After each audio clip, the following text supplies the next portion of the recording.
Okay. I've been going through like the Ed puzzles you guys have been doing with the Rime of the Ancient Mariner, and I wanted to spend a couple of minutes. It's not going to be an overly long video, but talk a little bit about some comparison points that you can consider when you're looking at the Ancient Mariner and at Job. One of the things that I want you to kind of realize about both men, we talked about this with Job. We looked at how within the community, the way to determine whether or not an individual is being blessed by God has to do with things like the wealth that they have, the health that they enjoy, and the family that they have. And those three indicators talk to like the person's virtue. And likewise, the flip side of that, in the eyes of the community, a person can be looked at as what they call anathema or cursed. If any of those three areas are either deficient or lacking. And so I think in a modern context, what we tend to do is we tend to associate pain and suffering with sinful behavior. You must have done something wrong to deserve what you're getting right now. And so if we look at the mariner and we look at Job and we want to compare the two of them, we've already talked about how Job loses all of his wealth, his children, his family, and then along with his the respect of his community, but also his health, as the Satan comes in, or Hasatan comes in, and kind of strips from him all physical, like health. Job is left just kind of like as a wreck. But the mariner too also endures through this, and it's kind of a little bit different. But you'll have to kind of look at it this way. The mariner, the world that he inhabits, the community, is the ship that he lives on. And so when that ship experiences the pain and suffering, so like when the two women that symbolize death, the life and death and the death, gamble for the souls and for the bodies of the crewmen, life and death win. So she's like the zombie queen. So all of the sailors fall down dead.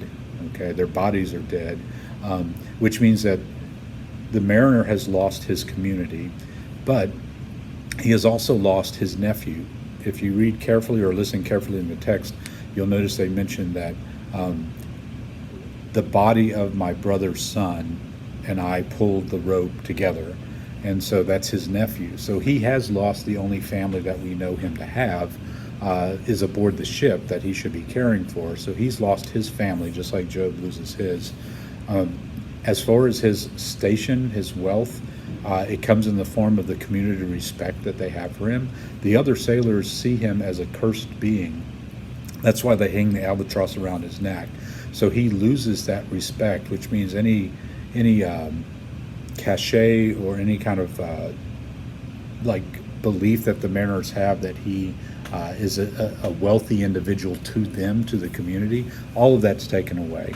And then of course his health is also taken away from him by the very fact that he suffers, great hunger and thirst. I mean, there's a great line in there where he has to like bite his own arm and suck the blood in order to be able to talk.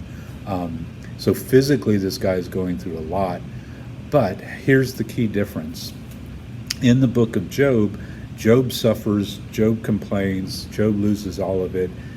God responds, and then the book closes with Job receiving everything back and then some.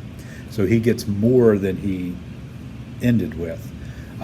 Whereas the mariner seems to get absolutely nothing back. The mariner gets to live for eternity, telling his story over and over again. Every time that he gets racked by this incredible pain that he has to tell his story to the right person. And so if we look at the two extremes there, it's kind of that question I asked you earlier.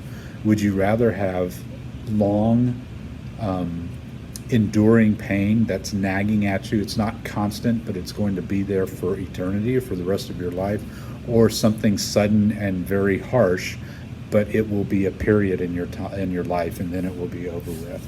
So the two stories kind of give us an interesting approach to suffering. And we'll talk a little bit more about that as we get into it next week. But I just wanted to clarify that because that was one of the confusions that seemed to be coming up in the latter part of the Ed Puzzle quiz. All right, so I'll throw this video onto the YouTube channel, but also it'll be on the Canvas account as well if you need to access it.